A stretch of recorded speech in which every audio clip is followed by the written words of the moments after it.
بسم اللہ الرحمن الرحیم۔ دوستو، جدہ کے احوال کی بحث کو آگے بڑھاتے ہیں۔ ایک اور اہم مسئلہ جس کو جدہ کے احوال کے اندر زیر بحث لایا جاتا ہے وہ یہ ہے کہ اگر میت کی وارثات میں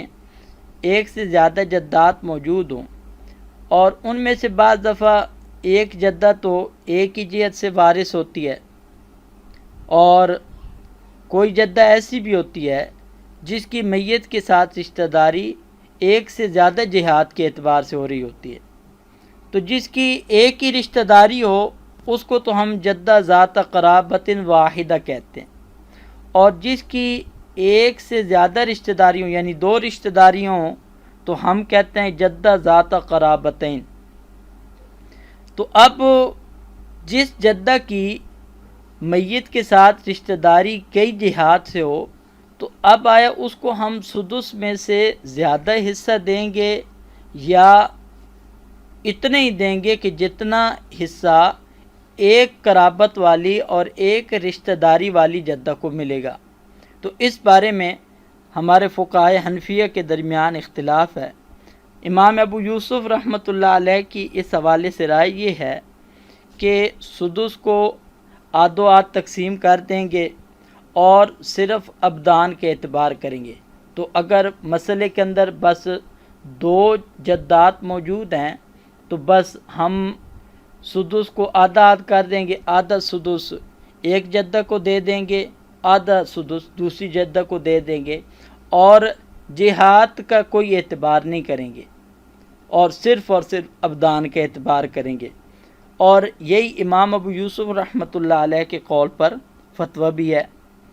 اور جبکہ امام محمد رحمۃ اللہ علیہ فرماتے ہیں کہ جہات کا اعتبار کریں گے اور جس جدہ کی میت کے ساتھ رشتہ داری ایک جہت سے ہے اس کو ہم سدس کا کم حصہ دیں گے، اور جس جدہ کی میت کے ساتھ رشتہ داری ایک سے زیادہ جہات کے اعتبار سے ہے تو اس کو اسی کے اعتبار سے سدس کا حصہ دیں گے۔ تو اب اگر مثال کے طور پر ورثاء کے اندر ایک جدہ جو ذات قرابت واحدہ ہے تو اور دوسری جدہ وہ ذات قرابتین ہے، تو اب ان کے ضابطے کے مطابق سدس کو 3 حصوں میں تقسیم کریں گے اور سدس کی 1/3 وہ ذات قرابت واحدہ جدہ کو دے دیں گے اور سدس کے جو 2/3 ہیں وہ جدہ ذات قرابتین کو دے دیں گے۔ اسی طرح اگر کیا ہو کہ ایک کی تین جہات کے اعتبار سے رشتہ داری ہو اور دوسری کی صرف ایک جہت سے رشتہ داری ہو تو امام محمد کے ضابطے کے مطابق سدس کو 4 حصوں میں تقسیم کریں گے اور 1 سدس کی چوتھائی وہ ذات قرابت واحدہ کو دے دیں گے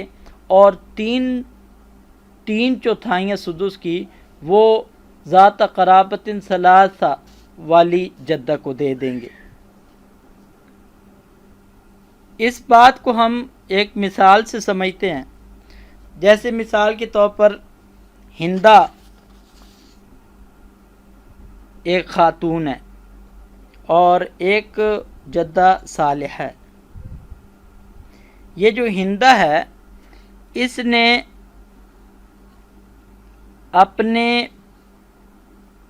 اپنے پوتے اور نواسی کا رشتہ آپس میں کروایا، تو اس میں سے زید پیدا ہوا،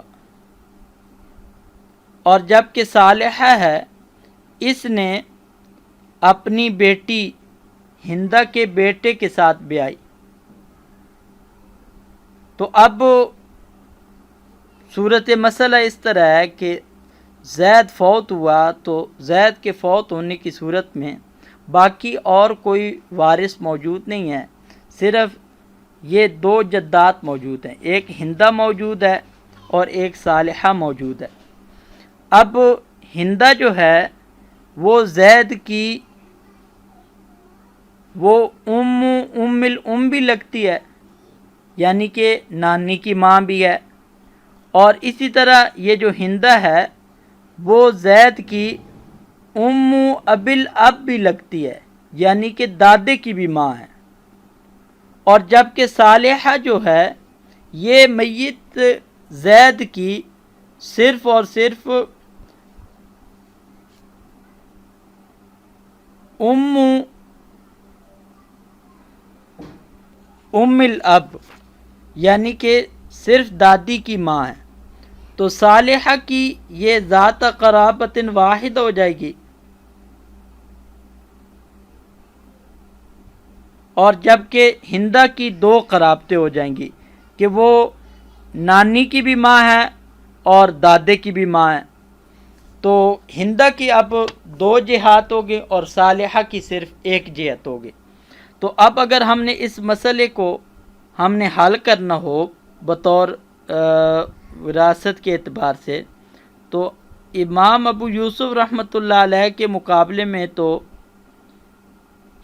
یعنی کہ اسی طرح سدس کو بس دو حصوں میں ہم تقسیم کر دیں گے، اور ان دونوں کو سدس کا نا جی 1/6 وہ برابر برابر ہی دیں گے، جبکہ امام محمد رحمۃ اللہ علیہ کے ضابطے کے مطابق ہندہ کو سدس کے ہم 2 حصے دیں گے اور صالحہ کو ہم سدس کا 1 حصہ دیں گے۔ اچھا، یہ تو ہم نے جدہ صحیحہ کے جو احوال تھے ان کو بیان کر دیا۔ آگے ہم ایک اور اہم بحث ذکر کرنا چاہتے ہیں کہ جس کے ذریعے سے جد صحیح اور جدہ صحیحہ کے پہچاننے کا طریقہ معلوم ہو سکے، کیونکہ آپ کو پتہ ہے کہ میت کی جو دادیاں نانیاں اور دادے پردادے اور نانے پرنانے وہ متعدد ہوتے ہیں، تو اب ان میں سے ہم کس طرح پہچان لیں کہ یہ جد صحیح ہے اور یہ جد فاسد ہے، اور یہ جد صحیح ہے اور یہ جد فاسد ہے؟ تو ہم انشاءاللہ اس کے لیے ضابطہ ذکر کرتے ہیں اور اس کے ساتھ جدول بھی ذکر کرتے ہیں تاکہ طلبہ کو جد فاسد اور جد صحیح اور اسی طرح جدہ فاسدہ اور جدہ صحیحہ کے پہچاننے میں کوئی مشکل نہ ہو۔ تو سب سے پہلی بات یہ یاد رکھیں کہ ماں کی جہت سے کوئی بھی جد صحیح نہیں ہوگا، یعنی کہ ماں کی رشتہ داریوں میں جتنے بھی اجداد آئیں گے اور وہ سب کے سب اجداد فاسدون ہی ہیں، یعنی کہ وہ سب کے سب فاسد ہیں، ان میں سے کوئی جد صحیح نہیں ہے۔ دوسرا ضابطہ یہ یاد رکھیں کہ ماں کی جہت سے جد صحیحہ ہر درجے کے اندر بس ایک ہی ہوگی۔ اب مطلب پہلا جو درجہ ہے نا جی نانی والا، تو نانی کے اندر ایک صرف نانی صحیح ہوگی۔ اوپر اگر نانی کی آپ اوپر آ جائیں تو اس کے اندر بھی صرف نانی کی جو ماں ہوگی وہی جدہ صحیح ہوگی، یعنی پرنانی۔ اسی طرح اس سے اوپر والے درجے میں آ جائیں کہ پرنانی کی جو ماں ہے تو صرف وہ صحیح ہوگی، اس کے علاوہ اس درجے کے اندر اور کوئی جدہ صحیح نہیں ہو۔ اسی طرح آپ جہاں تک بھی اوپر تک چلے جائیں تو صرف اور صرف یہ جو نانی پرنانی پرنانی کی ماں پھر پرنانی کی نانی یہی کیا ہوگی جدہ صحیحہ ہوگی، اس کے علاوہ اور کوئی ماں کی جہت سے کوئی جدہ صحیحہ نہیں ہوگی۔ دوستو، والد کی جہت سے جب ہم دیکھیں گے تو اس میں جد صحیح اور جدہ صحیحہ کے اعتبار سے تعدد پایا جاتا ہے، ہر درجہ کے ساتھ ایک وارث کا اضافہ ہو جاتا ہے۔ تو اب ہم دیکھتے ہیں کہ مثال طور پر میت سے جو دوسرا درجہ بنتا ہے یعنی کہ ام الاب اور اسی طرح ابو الاب کا، تو یہ دونوں کیا ہیں؟ صحیح ہیں۔ یہ پہلا درجہ ہے تو ام الاب بھی صحیح ہے اور ابو الاب یہ بھی جد صحیح ہے۔ اب تیسرے درجے میں ہم جاتے ہیں تو آگے جو دادی کے آگے دو ہو جائیں گے، یعنی کہ ام بھی ہو جائے گی اور اب بھی ہو جائے گا، ام اور اب۔ اسی طرح ابو الاب کے بھی پھر آگے کیا ہو جائیں گے؟ 2 ہو جائیں گے، ایک اس طرح ام ہو جائے گی اور ایک اب ہو جائیں گے، تو 4 4 گوئے کے اوپر آ جائیں گے، 2 جدہ ہوں گی اور 2 جد ہوں گے۔ تو ان 4 میں سے 3 جو ہیں وہ جد صحیح ہوں گے اور ایک اس میں جد فاسد ہوگا۔ تو جو صحیح ہوں گے وہ ایک تو ابو ابل اب ہو جائے گا یعنی کہ پردادا، اور اسی طرح ابل اب یعنی کہ دادے کی ماں، اور اسی طرح ام الاب کہ دادی کی ماں، یہ کیا ہوں گے؟ یہ صحیح ہوں گے، اور صرف ایک فاسد ہوگا اور وہ ہوگا ابو ام الاب یعنی کہ دادی کا جو باپ ہوگا یہ جد فاسد شمار ہوگا، کیونکہ جد فاسد وہی ہوتا ہے کہ مادہ کی نسبت کے ساتھ اس کی میت کی طرف نسبت ہو رہی ہو، تو کیونکہ درمیان میں کا واسطہ آ جاتا ہے جس کی وجہ سے یہ جد فاسد ہو جائے گی۔ تو اب اسی طرح اگر ہم اس سے اوپر والے درجے میں چلے جائیں،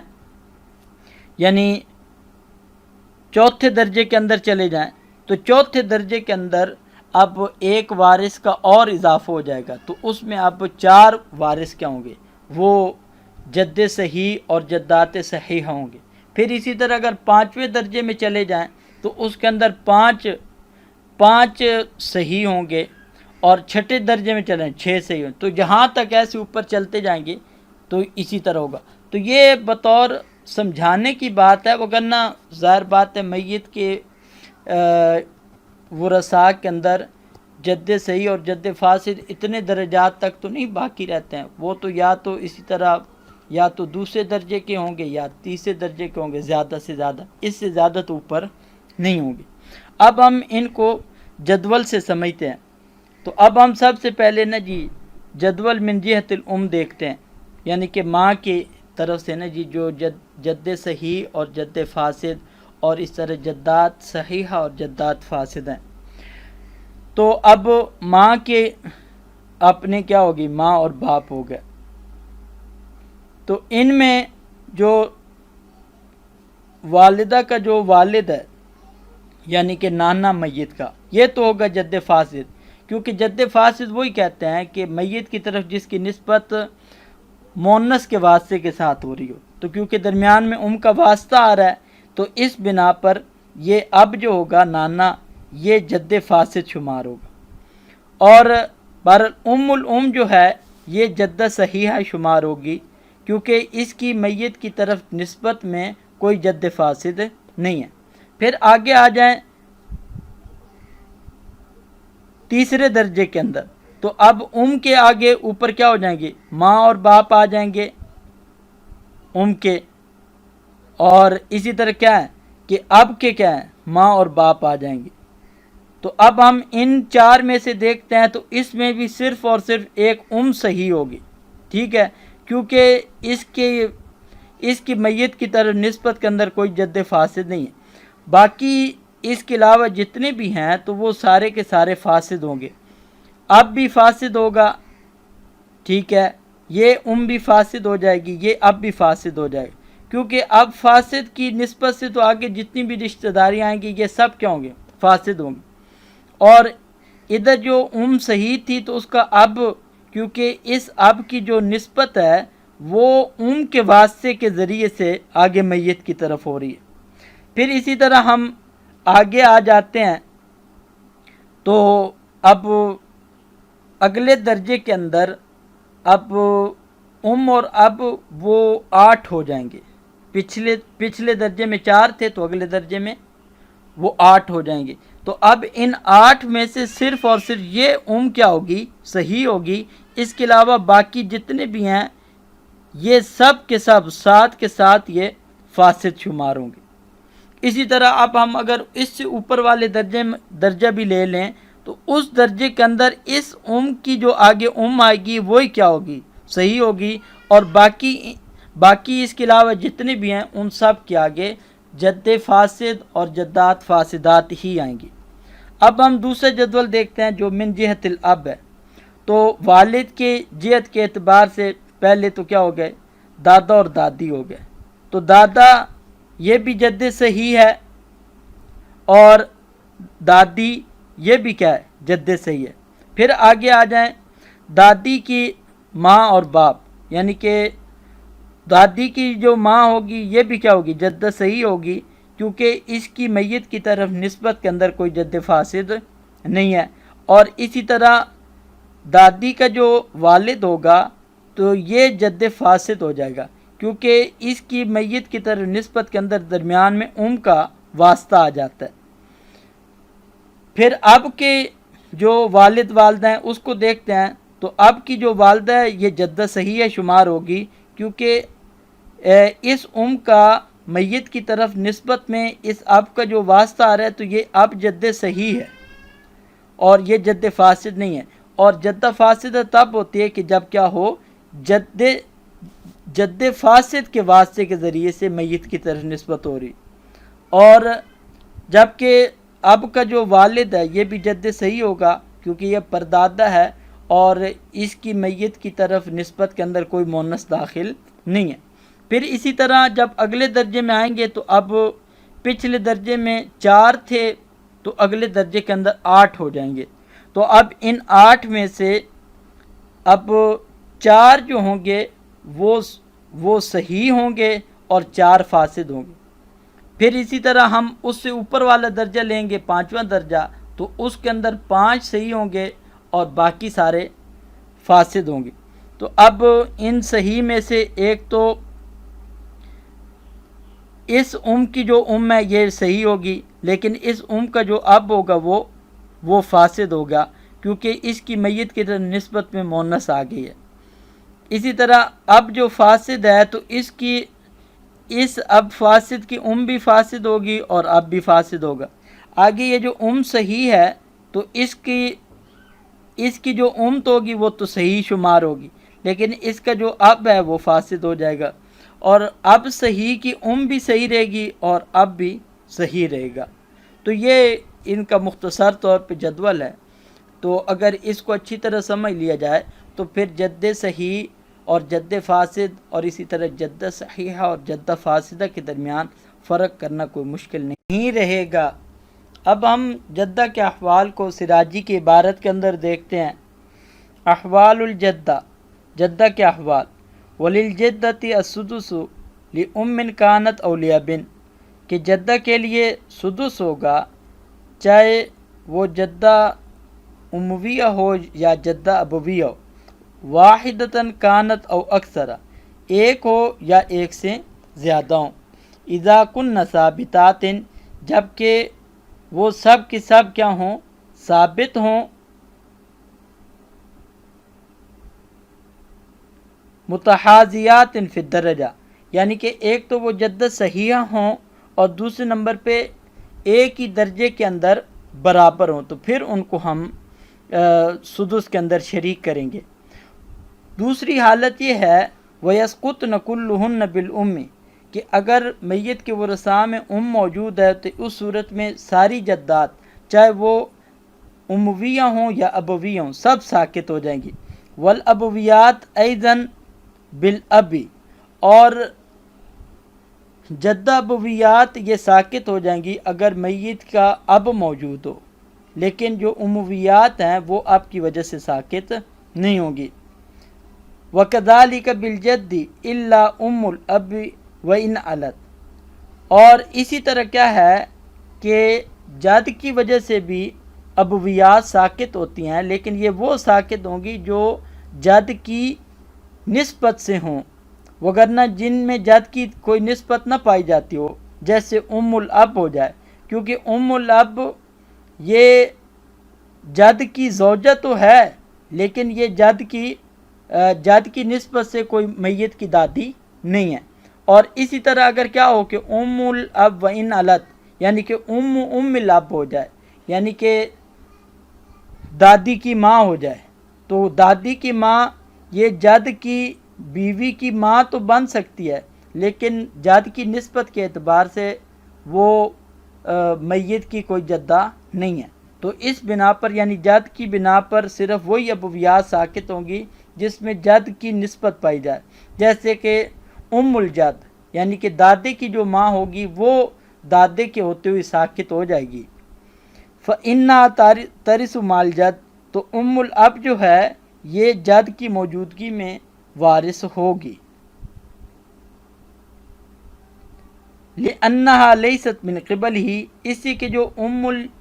الاب ہے یہ جد کی نسبت سے نہیں ہے۔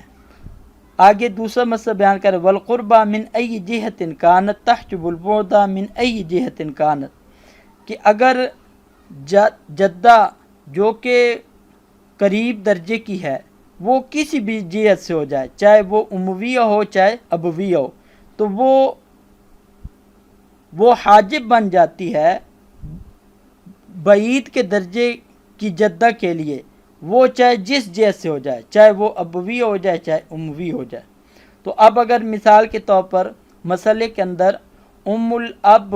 یہ موجود ہے، تو یہ الاب الام یعنی کہ جو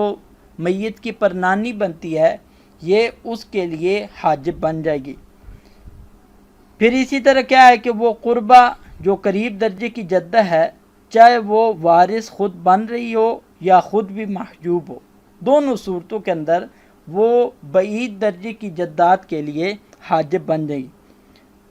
اس کے بعد یہ بیان کریں، وَإِذَا كَانَتِ الْجَدَّةُ ذَاتَ قَرَابَةٍ وَاحِدَةٍ كَأُمِّ الْأَبِ وَالْأُخْرَى ذَاتَ قَرَابَتَيْنِ أَوْ أَكْثَرَ كَأُمِّ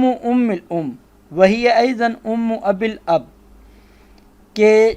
جب میت کی ایک جدہ وہ ایک ہی قرابت والی ہو، جیسے کہ ام الاب یعنی دادی کی ماں، والاخرى اور دوسری وہ ہو کہ جس کی دو یا دو سے زیادہ قرابتیں رشتہ داری ہیں،